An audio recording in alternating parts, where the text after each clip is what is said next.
ભાજપના ધારાસભ્ય કાંતિ અમૃતિયાએ જે મોરબીમાં ચૂંટણી લડવાને લઈને ગોપાલ ઇટાલિયાને ચેલેન્જ આપી હતી તે ચેલેન્જનો સ્વીકાર આમ આદમી પાર્ટીના વિસાવદરના ધારાસભ્ય ગોપાલ ઇટાલિયાએ કર્યું છે, પરંતુ તેમણે કહ્યું છે કે 12 તારીખ સુધીમાં જો કાંતિ અમૃતિયા ચૂંટણી લડવા માંગે છે તો રાજીનામું આપી દે અને આપણે ચૂંટણી લડી લઈએ। ત્યારબાદ ફરી કાંતિ અમૃતિયાનું નિવેદન સામે આવ્યું છે અને તેમણે કહ્યું છે કે સોમવારે ગોપાલ ઇટાલિયાને હું બંને વિધાનસભા જઈએ, અધ્યક્ષને રાજીનામું આપીને ફરી ચૂંટણી કરીને જીતી બતાવીએ। આના જ કારણે રાજકારણ ગરમાયું છે અને કાંતિ અમૃતિયાએ શું કહ્યું છે ચેલેન્જ પડકારતા અને કહ્યું છે કે જો આવું નહીં કરો તો આપણા બાપમાં ફેર હશે, તે પ્રકારની વાત કરતા શું વાત કહી છે વિગતે વાત કરીએ। વૈષ્ણવજન તો તેને કહીએ જે પીડ પરાઈ જાનાને રે। નમસ્કાર દર્શક મિત્રો, નવજીવન ન્યૂઝમાં આપનું સ્વાગત છે। હું છું ફૈઝાન। કાંતિ અમૃતિયાની ચેલેન્જ ચર્ચાનું કેન્દ્ર બની હતી, ત્યારબાદ વિસાવદરના ધારાસભ્ય ગોપાલ ઇટાલિયા પણ મેદાને આવ્યા। તેમણે વટથી કાંતિ અમૃતિયા જે ભાજપના ધારાસભ્ય છે તેમની ચેલેન્જનો સ્વીકાર કર્યો ને મોરબીમાં ચૂંટણી લડવા માટે તેઓએ તૈયારી પણ દર્શાવી। આના જ કારણે રાજકારણ ગરમાવાની શરૂઆત થઈ હતી। આજે સવારના સમયે ગોપાલ ઇટાલિયાએ નિવેદન આપ્યું, ત્યારબાદ કાંતિ અમૃતિયાએ પત્રકાર પરિષદ કરી। જે પત્રકાર પરિષદમાં તેમણે કહ્યું કે જે વિસ્તારમાં ખાડાની સમસ્યા હોય, રોડ રસ્તાથી પાણીથી જે રોડ રસ્તાઓનો ધોવાણ થયો હોય તે તમામ બાબતે તેમણે પહેલાં મોરબીની જનતાથી માફી માંગી। સાથે એટલું જ તેમણે કહ્યું કે તેઓ 7 વખતથી ધારાસભ્ય બનતા આવી રહ્યા છે, ચૂંટણી જીતી રહ્યા છે।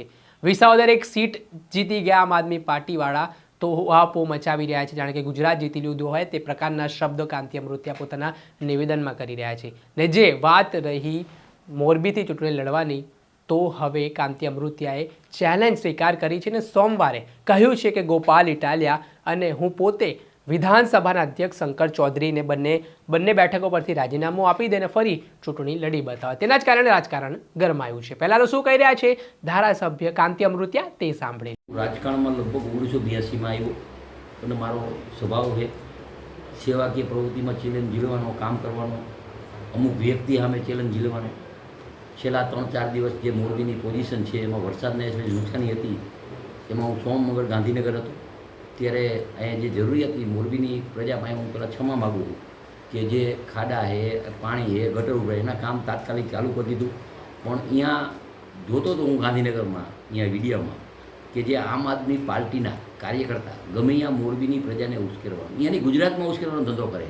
એક વિસાવદરની સીટ આવી, એમાં તો ગોપાલભાઈ અહીંયા આવશે ને ગોપાલભાઈ આમ છે ને ગોપાલભાઈ વારી થશે, એટલે એનો વિડીયો જોયા પછી મને એમ થયું કે છેલ્લા 2 વર્ષથી હું જોઉં ભાઈ શ્રી ગોપાલભાઈ, પહેલાં તમે બોલ્યા હીરાબા વખતે હીરાબાનું બોલ્યા, એ તો કોઈ રાજકારણમાં નથી, સ્ટેટમેન્ટ નથી, નરેન્દ્રભાઈનું બોલો, અમિતભાઈનું બોલો, તમામ નેતાનું બોલો, અને તમે એમ કહો કે કાંતિભાઈએ સ્ટેટમેન્ટ આપ્યું એટલે પેટમાં તેલ રેડાય છે, પેટમાં તેલ નથી રેડાતું।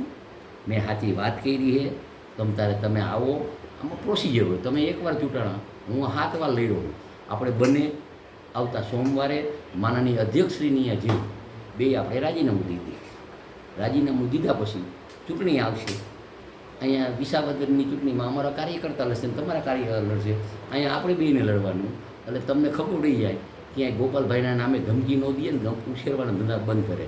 અને હું તો જીવાનનો પાકો હું 98માં પણ મોરબીને યાર્ડ માટે હું બોલ્યો હતો કે જમીન જાય તો મારા બાપમાં ફેર હોય, એ જમીન નથી જવા દીધી, મારા ઉપર 120 બી હતો। મને મોરબીના કાર્યકર્તા ઉપર વિશ્વાસ છે કે મારી ચેલેન્જ ઝીલે છે। શું કામ કે એકવાર હરાવ્યા પછી 5 વર્ષ મેં કામ કરી, સેવાકીય કામ, ગામના કામ, એટલે મને વિશ્વાસ છે તમે અહીંયા આવો, તમારા આમ આદમીના તમામ ભારતના નેતા આવે અને અહીંયા મોરબીના મારા ભારતીય જનતા પાર્ટીના કાર્યકર્તા, મતદારોનો વેપારી, અને આપણે બેને ચૂંટણી લડવાની છે। અને જો એમાં તમે પાછા પડ્યા તો તમારાય બાપમાં ફેર છે ને મારાય બાપમાં ફેર છે।